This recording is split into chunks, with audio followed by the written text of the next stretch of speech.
Oh, yay. I guess we're now on. Are we live now? Oh, we're live now. Yay, we're live. Yay. Hello, everybody. This is the live show for the 7th book in the Wheel of Time series for the Wotalong. So this is going over A Crown of Swords. If you haven't read this book, then you probably don't want to watch this yet because we will be going into spoilers. All right, how do we want to start? Good question.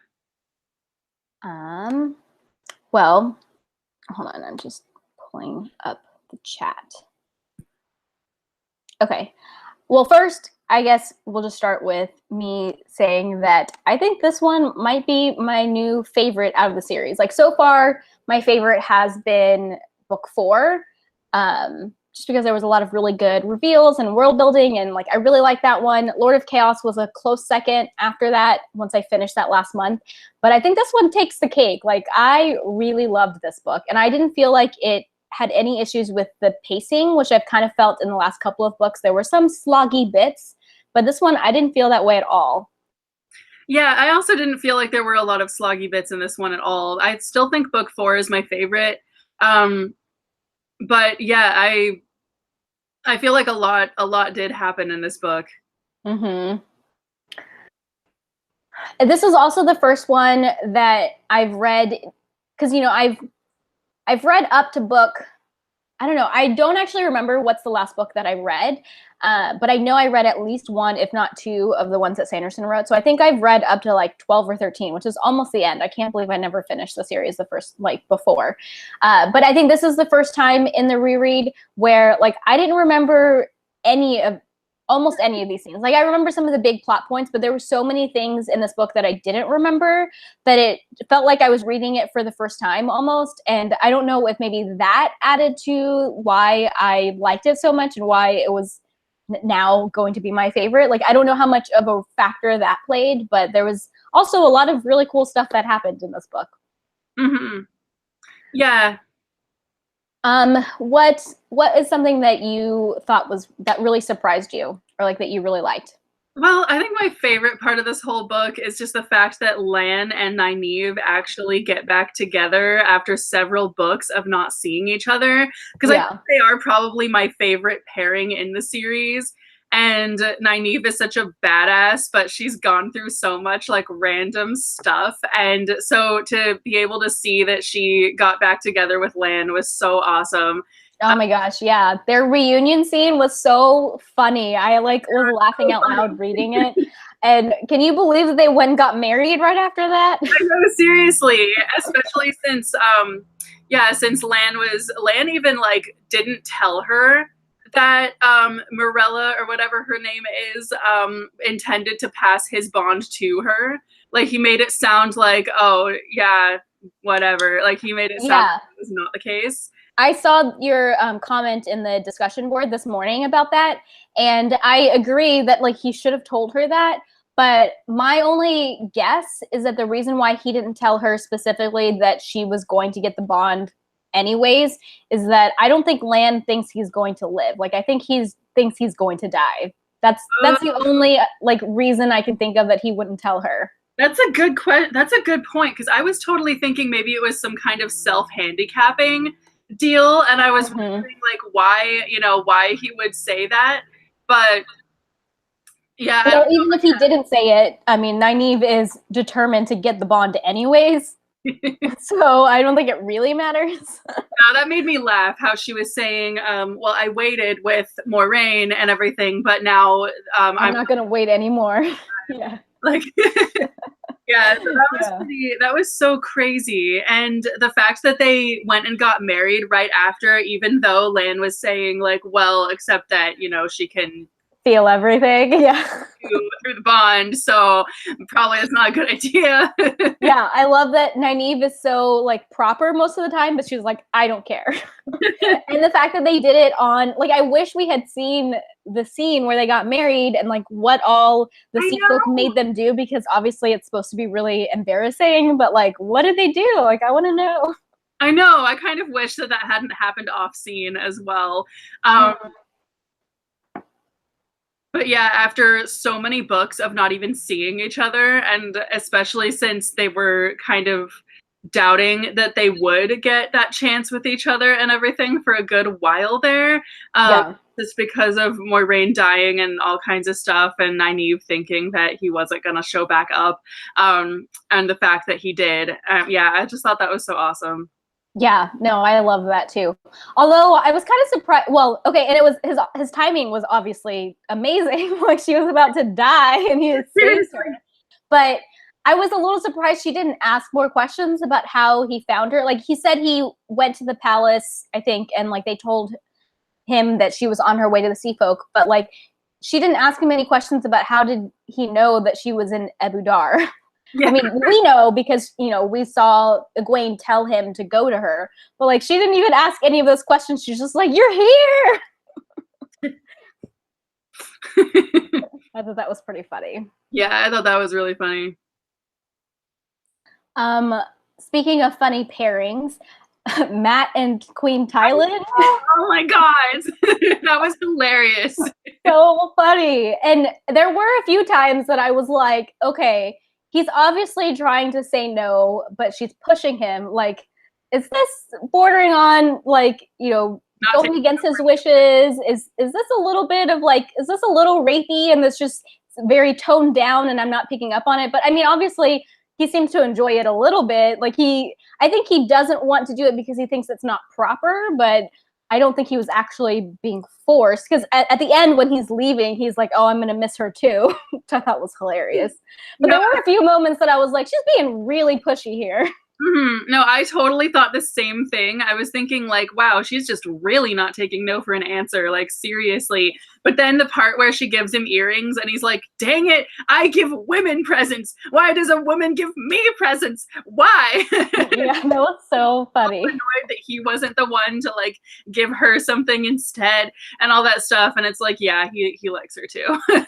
Yeah. I think he probably likes it because he even says that like this has never happened to him before. Like it's a new experience being chased after. He's like, I'm always the one doing the chasing. And it's funny because in that, whenever he's leaving, he tells her that the next time he comes back or whatever, that he's going to be the one doing the chasing. And I'm like, yeah, good luck with that. Yeah, seriously. Oh, and the scene where her son Bethlyn was like, "Oh, I think you'll be good for my mom," and then Matt like turns beet red and is like, "What?" and is so shocked that Bethlyn knows, much less approves. I thought that was hilarious. Yeah, I thought that was hilarious too. Oh my gosh. Yeah, Matt had some really good scenes in this book, I feel like. Mm-hmm. Yeah, I think Matt is quickly becoming one of my favorite characters. I think ever since like the third or fourth one, whichever one it was, where he finally isn't asleep the whole time. Yeah. Like he started being a really good character. Yeah, no, I agree. What else? And and Nynaeve has been bugging me like the last couple of books just with her bossiness and how like I don't know, ornery she is, but this book, she grew on me a little bit more. I liked her better in this book. Part of it was probably her getting back with Lan makes her a lot more just like a nicer person in general. But yeah, I think it started probably in the last book. She's starting to get to the point where she recognizes some of her faults and like apologizes and is trying to just be a nicer person. And I like that. Her interactions with Matt, like when Elaine says that they have toe to Matt and they're trying to like be nice to him. All of that stuff was so funny. Her Nynaeve trying to be nice, but like having to stop every other word was so funny. Oh, and Nynaeve breaks through her block in this book. Like I totally forgot that happened. That was amazing. And it was so funny because, they start by showing Moghedien like getting out of like whatever she was in and going to the roof and doing like shooting balefire at that boat. And I was like, what is she doing? Like, who is that? What is happening right now? And then in the next chapter, we know that it's Nynaeve. So it was funny because I had no idea what Moghedien was doing. And then once I realized it, and she almost dies and is finally able to like completely surrender. And then when she sees when she sees Lan, then she like, it doesn't even occur to her that she's broken through her block until she sees Lan and she's like, I'm not mad. And he's like, yeah, you're not mad. Like, what's the big deal? But it was so funny. I loved it. Me too.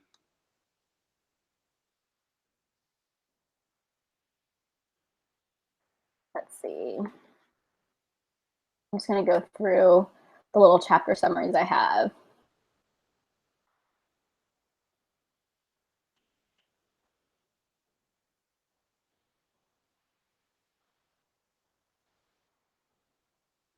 Oh, so in the beginning of the book, like it happens in chapter 8. It's the first chapter that we're back with Egwene.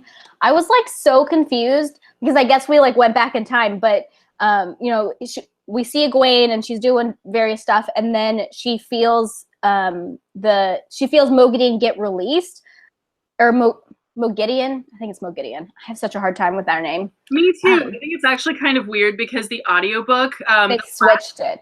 Yeah, since I've been listening to them on audiobook and reading them, like the last one actually said Moghedien, and then this one actually said Moghedien.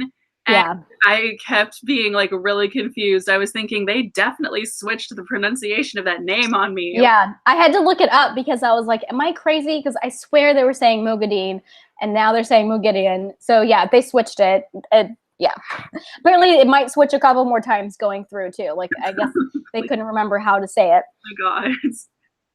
But anyways, Egwene feels that happen, and I was like, wait, that happened in the last book, and I was really confused. But I guess they kind of like went back in time a little bit to show us like a bigger scene around when that happened. But it totally threw me off base for a little bit. Another, like, I don't know if it's an inconsistency or what, but something that confused me was at the end of last book, and I even went and checked. At the end of the last book, Savannah says she throws away a little cube that a Wetlander gave her. But then in this book, she has a cube that she is the call box thing. I think it might be a different cube, because the cube that she said she threw away was to like torture Rand once she caught him, but she was throwing it away because now she wants to marry Rand and not torture him. But then it's like, it was almost like that didn't happen in this book. Like, she didn't mention it at all. And now has this cube and I guess like other things that this guy is giving her. Anyways, I was confused by that. I was like, wait, I thought she threw that cube away, but it must have been a different cube. I don't know. Probably. I don't know. Yeah.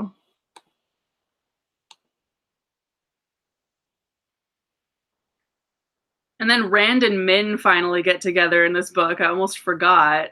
Oh yeah. I like them together. I like Min a lot. She always brings a little bit of humor to the situation, and she can always make Rand feel better when he's like stressed out about stuff. And I like her a lot. I think they make a good coupling. Yeah, oh, so too. Min said something in this chapter that I did not remember that she said, or not in this chapter, but in this book.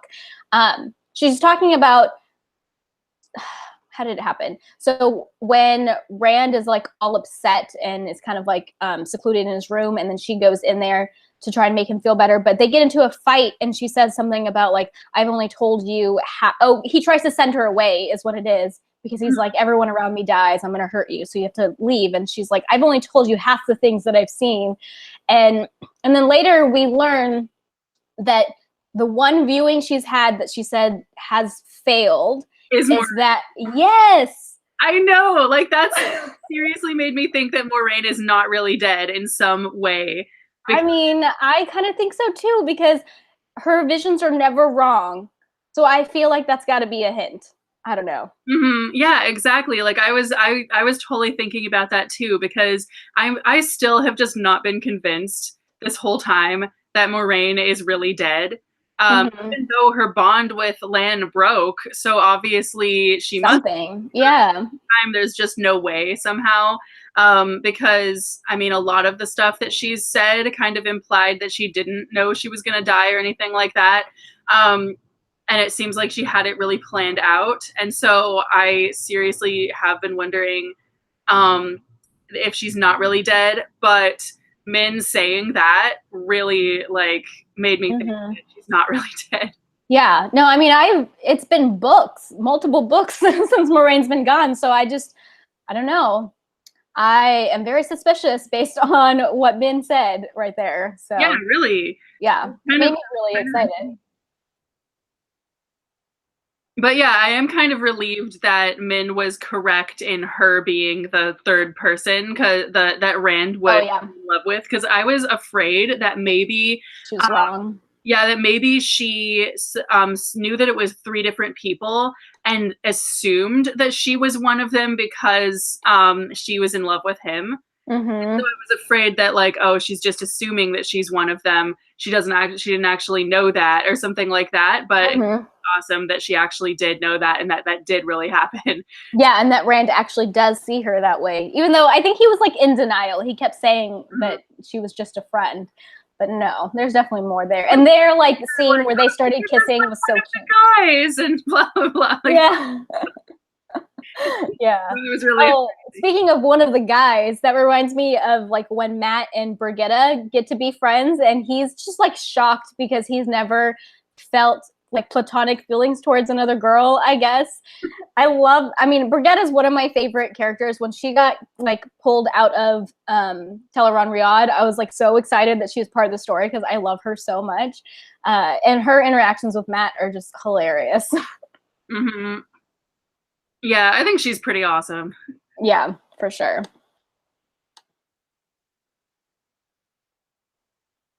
What did you think about the various Aes Sedai swearing fealty to Egwene in this book? I don't know if you thought anything of it, but I was like surprised. I mean, as Egwene kind of explains, Aes Sedai are always loyal to the Tower and not necessarily the whoever's Amyrlin at the time. I think she's had 4 Aes Sedai swear fealty to her. I think it was Theoden and Theodorin did it of their own accord, but then the other 2 were Morella and Nassau, and she like made them do it so that she would keep their secret about passing on Lan's bond, which I thought was interesting. She blackmailed them like shortly after someone tried to blackmail her and she was like not having any of it, and she kind of blackmails them. Yeah, I like how they kind of thought that since she was so young that they could control her, and she's totally not gonna give not having it. Yeah, no, I love that too.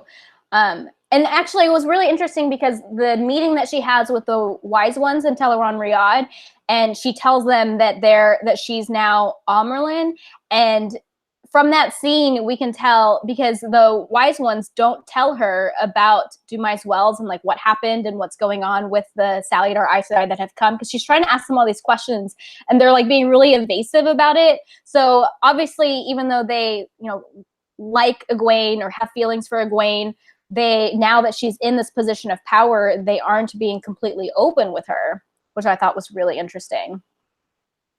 Mm-hmm.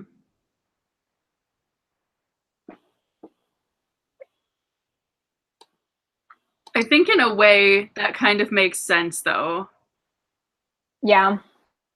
Yeah, I mean, one of my issues with this series, I mean, it's not really a real issue, but like there's so much of people just not communicating things. And I mean, I've said this before, like when I was younger reading the series, I just wanted everybody to like talk to everybody else and get things figured out, because so much of the issues that happen have to deal with people just like we as readers can put together the puzzle pieces because we know what everybody's thinking. And if only the characters could do that, a lot of the stuff would be resolved. But as a more mature reader now, I see that creates like really good tension. I think this is like the type of tension that I like the most, when the reader knows things that the characters don't. Like, I think that is so fun. Yeah, and I also think there's a difference between why don't these people just use their words? There's no reason why they can't use their words and like talk to each other and resolve the situation, versus they feel like they can't. And there are a lot of reasons kind of just everywhere why they're not necessarily using their words. Yeah. And so I think that that it's done really well in these books, where obviously there are, they're usually not in situations where they realistically feel like they can just bring it up and talk about it and resolve the situation. Right. Yeah. Yeah. I think that they all have good reasons for not talking about the things that they don't want to talk about. Yeah, because I think, I mean, definitely some books out there, you really don't see any reason why the people aren't talking it out. And right. that kind of breaks the reality of the story. But I think in these books, I don't feel that. I feel like everyone pretty much has reasons for not bringing up what they don't want to bring up. Yeah. Yeah, no, you're right about that. Definitely. So what are your thoughts on Cat Swain? Do you have any thoughts on Cat Swain? Not really. I don't know. Yeah, I'm interested to see where she goes from here. I remember her from my last reread, and I don't remember anything specific. I just remember she was kind of like bossy and like thinks she's number one, which was true in this book. So we'll see how that goes. I'm surprised that Rand isn't more like, not that he's been nice to her, but she's been pretty rude to him, and he's been putting up with it, which I thought was interesting. Yeah, that is pretty weird. Oh, okay. So when Rand goes to Shatter Logoth, no, not Shatter Logoth. When he goes, he goes to, he's in Cairhien, and he goes to visit like Carolyn Domadrid and like the rebellers, and that's where Padan Fain is, and all that stuff goes down. Holy crap, I did not remember any of that. And when Padan Fain was there, I was like, oh my god. And he like attacks Rand and cuts him with that dagger. I was so shocked. I did not see that coming at all. I know, me neither. That was completely insane. It was so insane. And then, I'm glad that Rand didn't die, obviously. But when it first happened, I was like, what are they gonna do? Like I guess that's different. I was gonna say when Matt had the dagger, they needed the dagger there to be able to uncouple them, but that was different from just being scratched by the dagger. So I'm glad that the Aes Sedai were able to heal him right away. And then it was really interesting to see the Ashaman, who apparently can do different types of healing, or like more advanced, know a little more about healing than even some of the Aes Sedai yellows, and they were able to like work together to heal Rand. I thought that was pretty cool. Mm-hmm.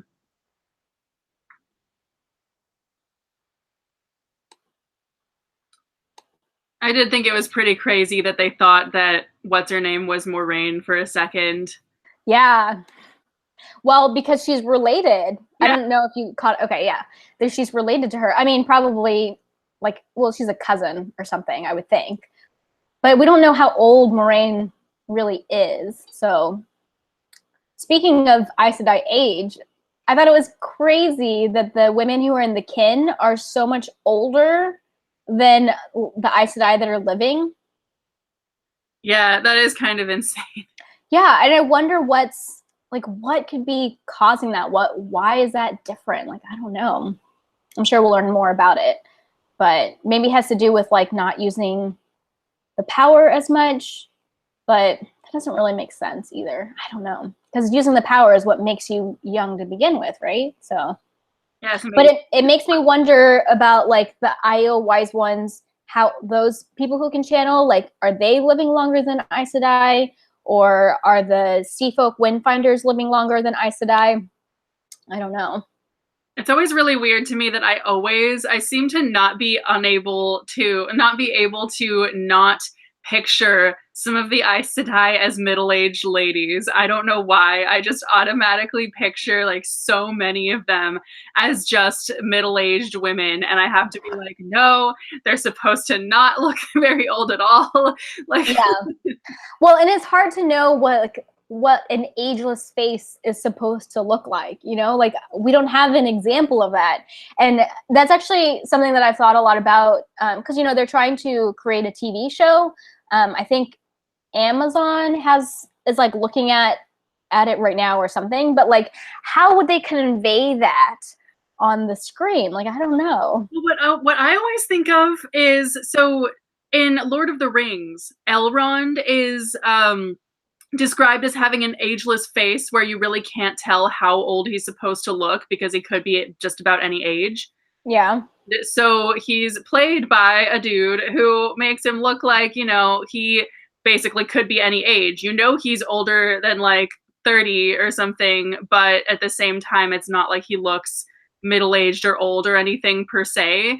And so it's kind of like, yeah, it could be like that sort of. I don't know. Yeah, but it'd be hard to find like an actress for each Aes Sedai that looks like that. So I mean, maybe they'll just make sure they all look fairly young or something, or maybe they'll do a little bit of CGI stuff, but you don't want to do too much CGI, so I don't know. Yeah, but it's also like, I think a lot of, since their mannerisms are all, of course, those of someone not so young, just because a lot of them have been around for like a long time. Mm-hmm. So that's probably why I picture so many of them as like older, 50 years old or even older. I don't know why. Yeah. It's really weird. And I mean, speaking of the kin, it was also shocking to hear that the kin have like almost 2,000, like double the number of Aes Sedai that there are at all, which was crazy. They're like, oh, it's probably a couple hundred. No, it's a lot of women. Yeah, that's pretty insane. Yeah. Man, I really thought they were going to use the Bowl of the Winds at the end of this book. Like, that's where I thought the end of this book was going, and that is not where, I mean, they found it, but that's not where it was going. No, I totally thought they were going to use it too. Yeah. But I don't know. So that brings me to the Seanchan, who have reappeared in this book. Were you surprised by that? Not really. I mean, obviously they're everywhere. They're probably going to be in just about every book. Yeah. Well, I mean, they've kind of been laying low since, I mean, we had that, the ending at Falma where they left. And then we saw them in one of the other books where Rand accidentally, like him and Aviendha go to Seanchan, and we saw them. And we've seen them a little bit here and there, but I don't know. I mean, I guess I should have expected they were going to come back at some point. I just didn't know it was going to be now. And they're coming back in like full force. Like when they attacked, is it Ara Doman or wherever Queen Morghese is? Mm-hmm. I was not expecting them to come there. And so like that was crazy when they were describing like what was happening outside with the flying creatures and stuff. I was like, oh shit, the Seanchan are here. And I'm so glad that they got out of there. Thank goodness for Baller, I think was his name. He's a pretty interesting character. I wonder if we're going to see more of him. I think we will. He's probably kind of going to stay with Morghese, and when we see Morghese, we might see more of him. I don't know. Probably. But yeah, Morghese's reaction to the Sul'dan was pretty insane. Because for some reason at this point I had assumed that like the Sul'dan finding women who can channel and like leashing them and whatnot was like common knowledge, but I guess it's really not still. Like they really don't publicize that there are Sul'dan doing that.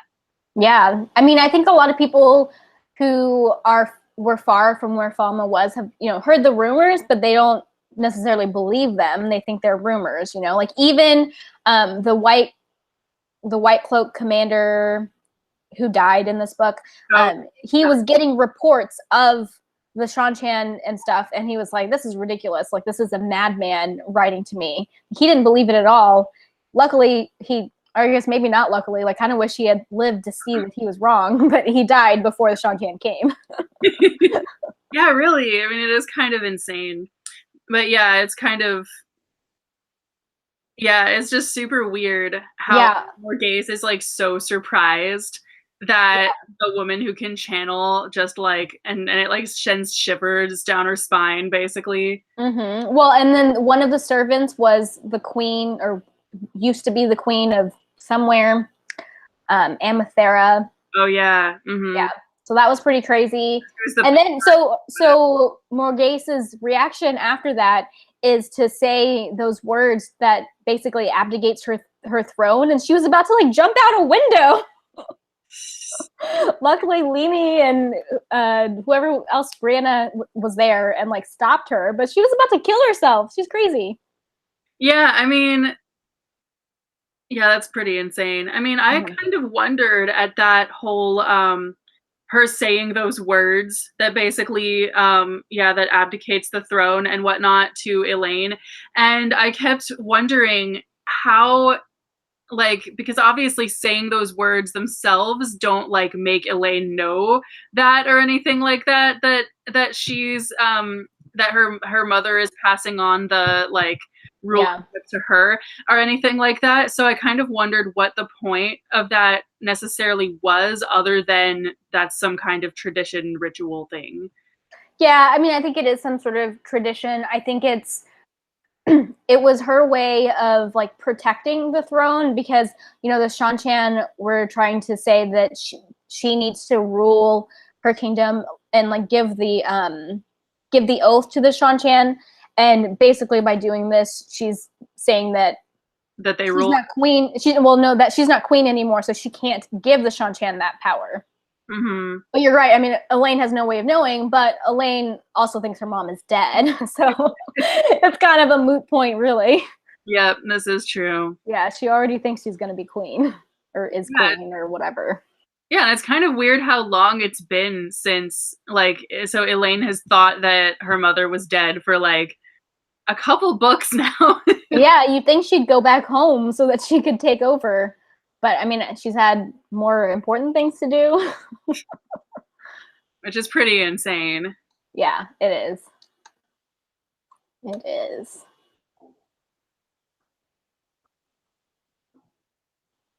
Okay, so let's go back to Savannah.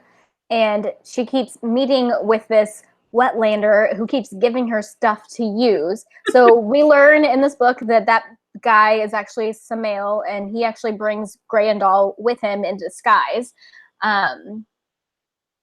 So I was surprised. Well, I figured it was one of the Forsaken who was helping Savannah. But my question this whole time is, who does Savannah think this guy is? Like, doesn't she suspect that it's got to be a Forsaken? Like, he's talking about the Age of Legends and talking about, like, really old things, bringing her powerful items. Like, what does she think he's doing? You would think she'd be a little more suspicious. Mm-hmm. Yeah, you really would think so. But especially when he brings her that oath rod at the end. But I mean, I think she's just really greedy, and like she's not thinking outside of that. Oh, maybe. I don't know. I mean, it's possible that Savannah is a dark friend and we just don't know it. And so that's why she's okay with like dealing with the Forsaken. Like, I don't know. Do you think that she may be a dark friend? She might be. I mean, a lot of people might be, to be honest. Right. Yeah. Yeah, I don't know. I just can't believe that and even like the wise ones that are with her, they're like not questioning who this guy is and why he's helping them and giving them these items. So that was weird. No, that is kind of weird.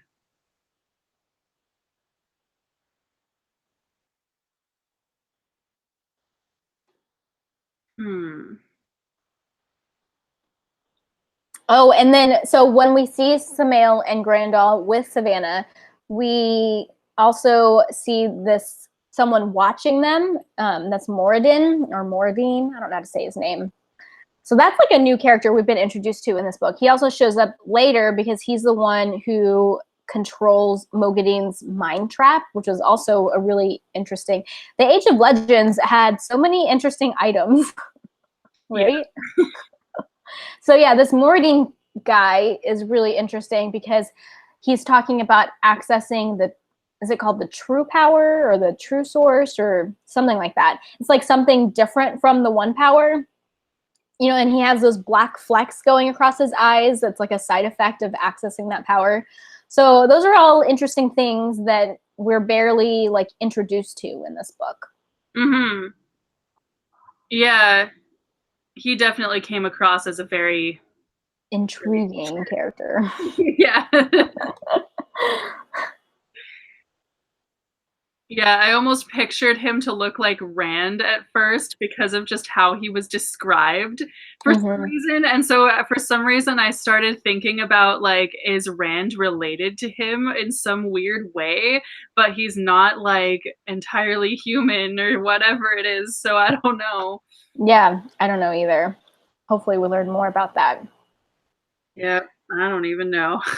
That makes me think about that guy who was in the Two Rivers, Lord Luck, and how he kind of like looked like Lan for some reason. That was never resolved. We don't know who that guy is. That's a good point. never will ever learn. I mean, it could also be another like person in the same situation as Lan, who's like related to him and also like left when their kingdom like fell, all that. Yeah, but he was also in Teleron Riyadh, which is not everybody can do that. So yeah, that's true. Which also means that it could be just an appearance that he put on for Teleron Riyadh. So that's true. That's true. Because I think he looked different in Teleron Riyadh than he did like in real life. So who knows which one is the right one? Because I think a lot of people probably do, and you just never know. I don't know. I mean, especially when Mogadeen and Nynaeve were first, you know, in the previous book and whatnot. They were first in the in there, and Mogadeen is threatening to make Nynaeve look like a horse every time she goes to Teleron Riyadh and whatnot. Yeah, that was funny. Yeah, so that makes me think like maybe like hardly anyone might be their actual appearance. Yeah, you can change everything in Teleron Riyadh. That's true.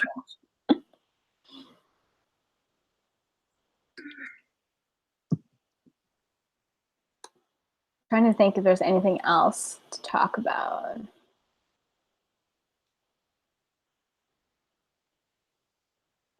So we start the book with Elida and we see her a couple times.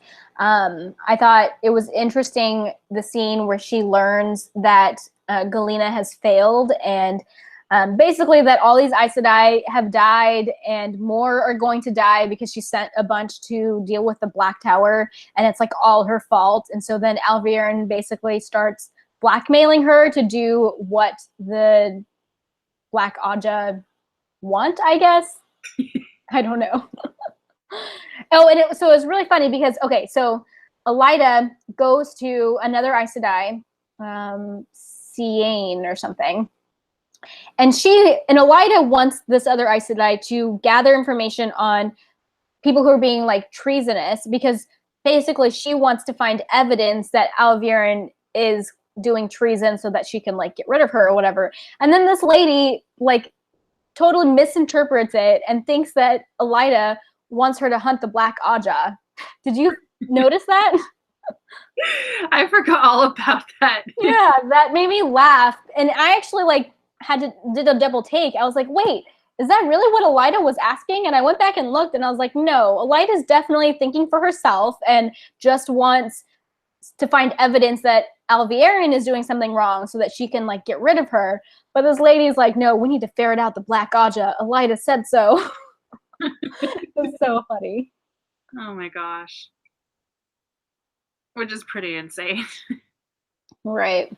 Yeah, and I also thought it was kind of funny that I think that Elida was having like a dream, or I think it was her anyway. She was having like a dream where Egwene and everybody are swearing fealty to her, and I'm thinking like, what? That doesn't even sound like Egwene. Right. Elida's delusional. She's building that palace that she wants to be like even bigger and better than the White Tower.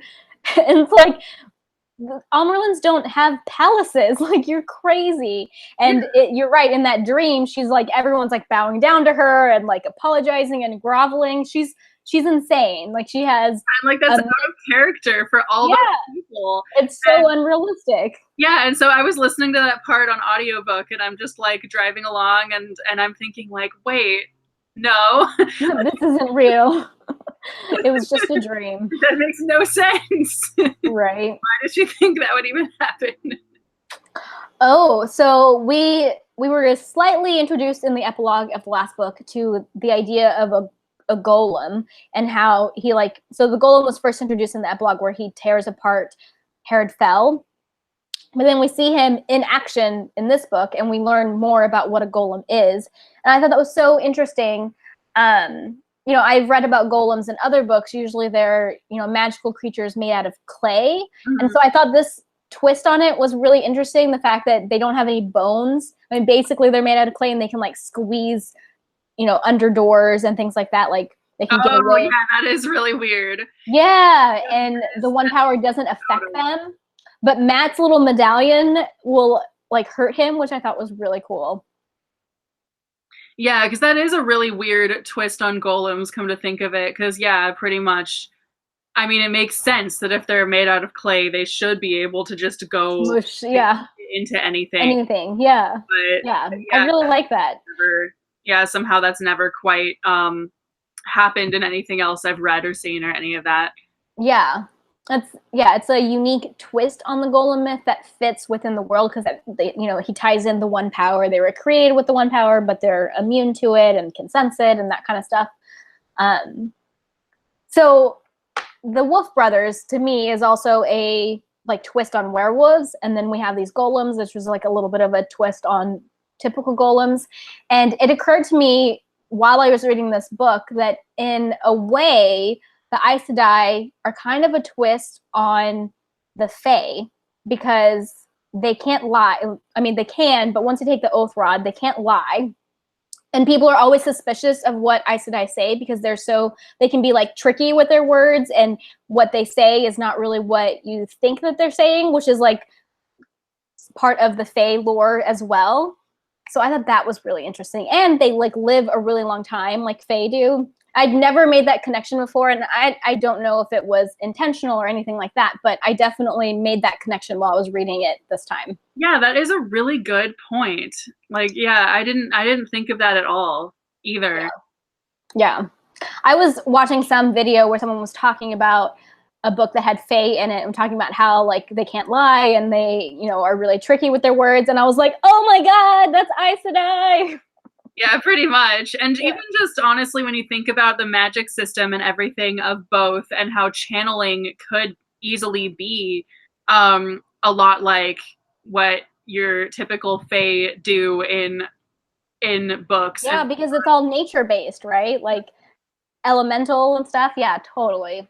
So that kind of blew my mind while I was reading this today, or not today, but I made that connection a couple days ago, and I was like, "Oh my gosh, I can't believe I didn't notice this before." Yeah, but then that also is really, it does make you wonder how intentional or not it was. Also, just because Faye didn't really start showing up in books all the time until after the Wheel of Time series was already complete. Ooh, interesting. Yeah. Yeah, so I mean, back when I was a kid and whatnot, like back when I was in middle school and high school, there were very few Fae books out there. It was basically Holly Black and that's it. Like, and now they're everywhere. And so I do wonder if what are the chances that Robert Jordan necessarily would have come across that and gone, oh, I should use that. Yeah, it's probably more of a coincidence, but it's still pretty cool coincidence. Still pretty cool and really weird to think about. Yeah. Yeah. Yeah.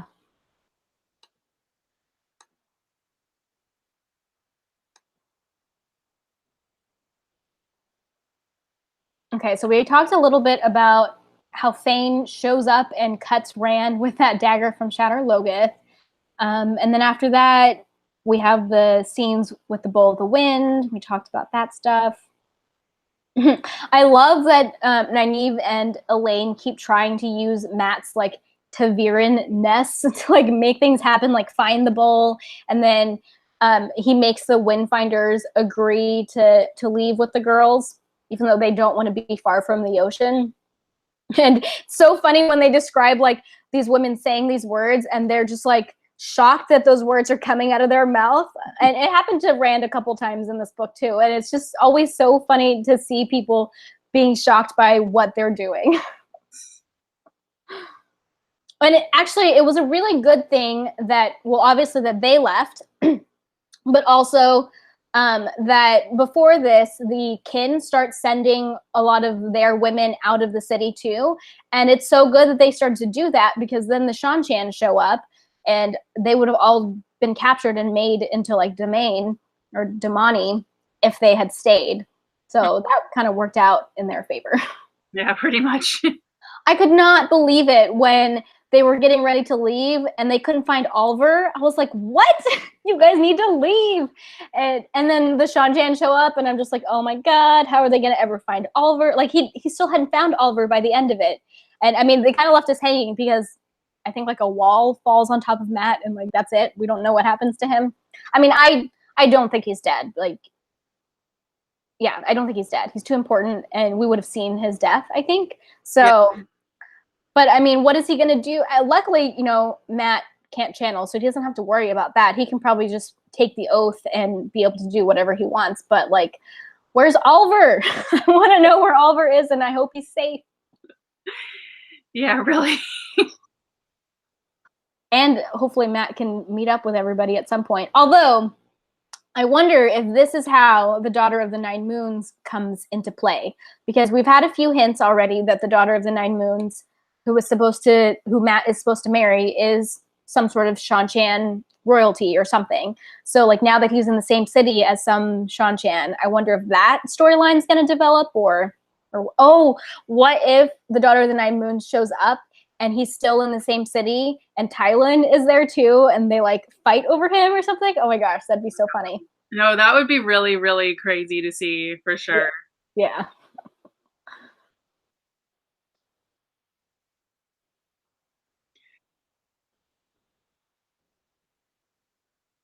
I was a little confused at like what Samael was doing. So he goes towards the end of the book, you know, he goes back to Savannah and the Shido, and he it's funny because apparently he tricks them, right? He tells them that this little cube, if you push this button, is going to open a gateway, but it only does it like after 3 days of resting or something. And apparently that was totally a lie.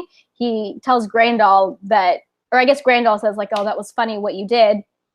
Because he was the one who was opening the gateways. Like, it has nothing to do with the cube. The cube is like nothing. And then he like he spreads them out, sends them to different places and traps them there basically. I mean, I guess he was just trying to create more chaos, but like I was a little confused by that at first. I didn't know what Samael was doing and where he was sending these Shido. But they're like scattered all over the country now from what I understand. No, that is really weird. I agree. Yeah. And then, you know, Rand wakes up from being sick for a couple days and realizes that he has to go and fight Samael like now. And so that all stuff was really interesting. I don't know why Samael decided to go to Shatter Logoth to fight him. Like, I thought that was kind of random. I guess.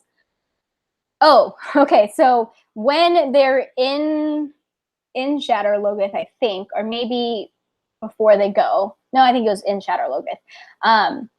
Rand meets this random guy that helps him, like when he's hanging on the thing, and he like helps him up, and he tells him basically where to find Samael. He's like, you know, Samael always wants to kill people close to one of their accomplishments or something to like rub it in their face. And then Rand says, oh, so he must be talking about the Waygate because that's the only place in Shatter Logoth I've done anything. What do you think about that guy? I don't know. Yeah, it was pretty random. I am not sure, but my guess is that, or like what I was thinking is like, is it Lews Therin somehow? Because he knows so much about the Forsaken. That is a good question, actually. So that was my guess, but like, how is Lews Therin there physically enough to be able to pull him up? I mean, maybe it was just, he just imagined it and it's like all in his head and he's like seeing this person, but he's not really there, or... Well, considering the fact that Lews Therin talks to Rand in his head and it's apparently not just him being like the madness taking hold of him, I feel like there must be more to Lews Therin's presence, so it is totally possible. Yeah, I don't know. I don't know who that guy is. That was definitely, when that happened, I was like, who is this person? And my only guess from like what he was saying is that it's somehow Lews Therin, but like how? I don't know. I don't really have any good answers. So that was definitely really interesting. Mm-hmm. And I'm a little, I don't know, do you think Samael's really dead? I'm a little suspicious because we didn't actually see him die. Yeah, I don't think so, because I feel like most of the time when someone's death happens off scene, it seems like they're not really dead. Yeah. So, it's like Rand was there, but he, you know, shoots balefire at that Aiel girl, Leah or something, and then he like swings by to get to Samael, but then Samael's not there, but the Shadow Logith like fog is where Samael was. And I mean, it is true that if Samael was alive, I think he would have, because Rand stayed there, like I think he would have attacked Rand. Or did he think it was a lost cause and like he ran away and we just don't know it? But I mean, Rand also says if he had created a gateway, that Rand should have been able to feel it and to see the weaves, like the leftovers of the weaves, and he didn't see that. So I don't know. Maybe he is dead, but I'm a little suspicious. Yeah. And when the Shadow Logith fog takes people, like, I don't know if it always kills them or what if it just makes them evil. And how did this Leah girl survive for like a month? I was wondering the same thing because I did recall that, yeah, she showed that she's found again. And then, yeah, I wasn't sure how long it had been, but yeah, you do kind of wonder how she survived for like a month. Yeah. Yeah, in Shadow Logith. Look, that's pretty crazy. Yeah, that is really insane. I mean, it's possible it's not really her, but I think it is. Yeah, I think it was. I mean, it was interesting because she saves Rand, and then Rand thinks that she's trying to help him, but then she turns around and like recognizes him. I don't remember if she tries to attack him, but then she like runs away and stuff. I don't know. She's obviously crazy from being in the city. Yeah. Yeah, because that was kind of weird because in the last book, like she just got lost and they couldn't find her. Yeah. And then she shows up in this one. But Rand did his best to put her out of her misery. And instead of just like letting the shadow thing take her or whatever, he uses balefire. So she like reverts, like goes back in time to where before the shadow touched her at all, which I thought was nice of him. But he gave away his position to Samael. So I don't know. I'm not convinced Samael's dead. We'll see.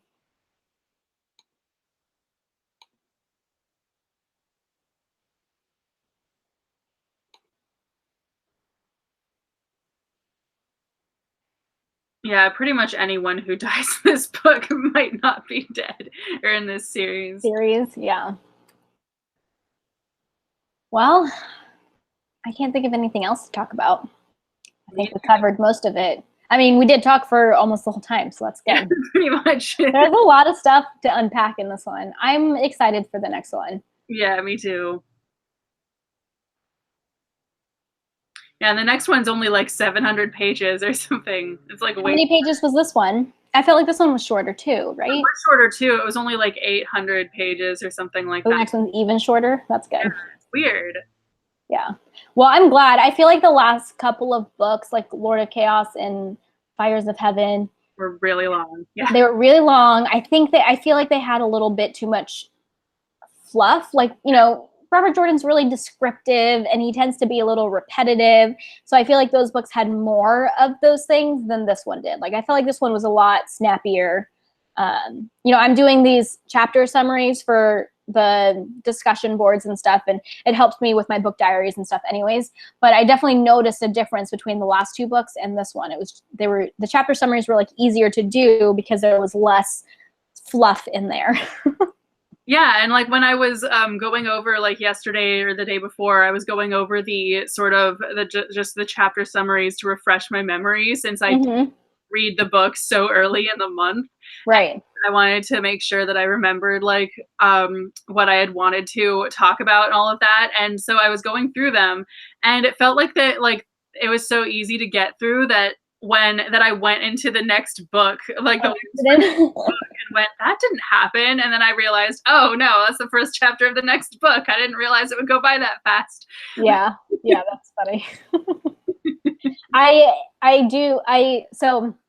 I said I didn't remember a lot of the stuff that happened in this book, but while I was reading this book, I was remembering some of the things that are going to happen, and I got like excited about getting to those places. So there's just the series. I just love it. There's so much stuff, and there's so much stuff to talk about, and there's so much stuff happens. Yeah. Yeah. so much stuff that even sometimes the same characters like Perrin don't show up for like 2 books and you wonder what's happening to them. Yeah. Oh, I guess we didn't talk about when Matt and Perrin had that fight. So at first when I read about the fight, I was like, what? Why would Rand do that? And then like later we learned it was staged. That made me feel better. But they tried to make it look real and not let anyone know it was staged. So even Loyal thinks it's real. And he's like, why did Rand do that? And he's like mad at Rand for Perrin. But Perrin didn't seem very mad about it because he knew that it wasn't real. Although Rand probably, I think he says that he like lost his temper a little bit and threw Perrin across the room harder than he had intended to. Well, and then so Rand gave a note to Barrowlane saying that he was going to send her away, and she comes in whenever that chapter when Cat Swain comes into the book as well and says like, why are you sending me away? And like they have this whole scene about it. And I didn't think anything of it at the time, but now looking back on it, knowing that Barrowlane is with Perrin and they went to, I think, Gyeldon where the prophet is and all of that, like that was staged too. Like he wanted people to think that he was going to send Barrowlane back to Mayenne or whatever. But he had plans for her, but they needed to make everybody else think that she was leaving. So that was all interesting. Rand is getting kind of smart when it comes to this like tricky stuff, you know? Yeah, I think he really is. A lot of the characters are really, but yeah, especially him. Yeah. Yeah, I guess Egwene, I like that she's not being manipulated, but part of me does think that she's a little too good at like not being manipulated and a little too good at these politics. Like if it was Elaine, I'd be a little more understanding because she, grew up in a court with politics, but Egwene's like a small town girl. So like, how is she so good at like seeing through everyone's bullshit and like knowing what's going on? I mean, I like it, but it is a tad unbelievable that she's so good at it. Yeah, it is true. Or even if it were Nynaeve, because she's demonstrated such a like so much smarts when it comes to stuff. Like she's the one who thinks of things and whatnot. And so since Egwene hadn't really done anything like that throughout the series, yeah, it is kind of like how is she suddenly so good at this? Yeah, no, I agree. All right, I guess we can call it. Thanks everybody who tuned in or is watching this later. Leave any of your thoughts down in the comment section and we'll get back to you. Bye. Bye.